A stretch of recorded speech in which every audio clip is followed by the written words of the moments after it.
Did you know that the latest film in the Alien franchise, Alien Romulus, recently took theaters by storm? In this video, we're diving into what makes this movie stand out from the rest. So let's jump right in. Alien Romulus is the 7th film in Ridley Scott's iconic Alien franchise. This time, the film is directed by Fede Álvarez, known for his gritty and intense style in horror films like Evil Dead and Don't Breathe. I also like the gritty and intense style of Fede Álvarez's films, so when I heard that he is directing the Alien franchise, I was very excited. The story revolves around a small crew that encounters a terrifying life form on an abandoned space station. The crew is led by Rain, played by Cailee Spaeny. The movie makes heavy use of practical effects, which really amps up the realism. Personally, I find practical effects far more authentic, and that's one of the key things that sets this film apart from other modern sci-fi movies. Ridley Scott, the original creator of the franchise, served as a producer on the film. He gave director Fede Álvarez several important suggestions, one of which was to reduce the length of the film to maintain the dynamics. Scott gave Álvarez notes, which Álvarez said were good and made the film even better. It's not hard to imagine how intense the film must have been with notes from a visionary director like Scott.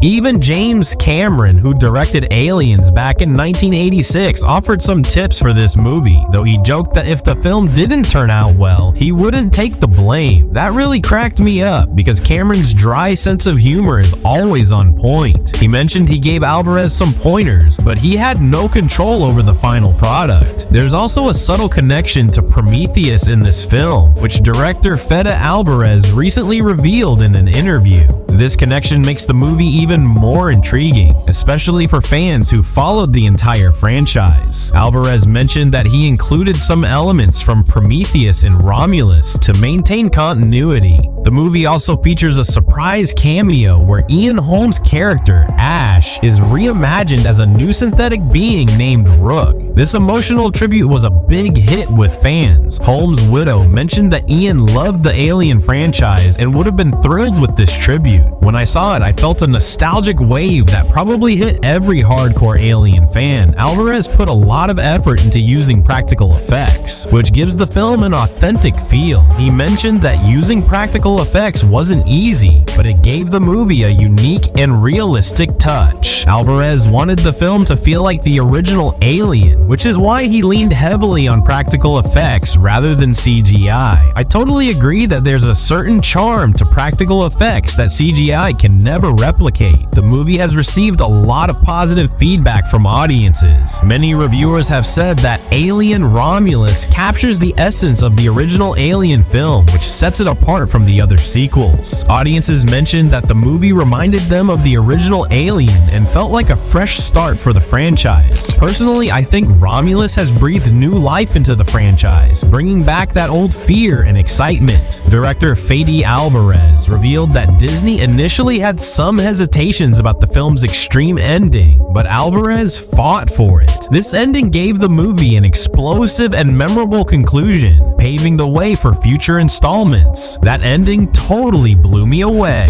The film used AI to recreate Ian Holmes' character, Ash, and both Álvarez and Ridley Scott defended this decision, saying it was a respectful tribute approved by Holmes' family. When I heard that, I was glad the film paid such respect to a legendary actor like Ian Holmes. The movie grossed $108 million in its opening weekend, a clear sign that audiences loved it. This box office success is a positive signal for the franchise's future. The film made $41.5 million in North America and $66.7 million in international markets. In China, it earned $25.7 million, the second biggest debut for any Hollywood film this year. It also performed well in Korea, the UK, and France. These numbers show that the Alien franchise's legacy is still very much alive. So folks, those were some of the highlights of Alien Romulus. If you enjoyed this video, don't forget to like and share it. And hey, make sure you subscribe to our channel so you don't miss out on more interesting updates. Let us know in the comments which Alien movie is your favorite. Personally, I love the suspense and tension of the original Alien, but which one are you a fan of? See you in the next video, and until then, stay curious and keep exploring.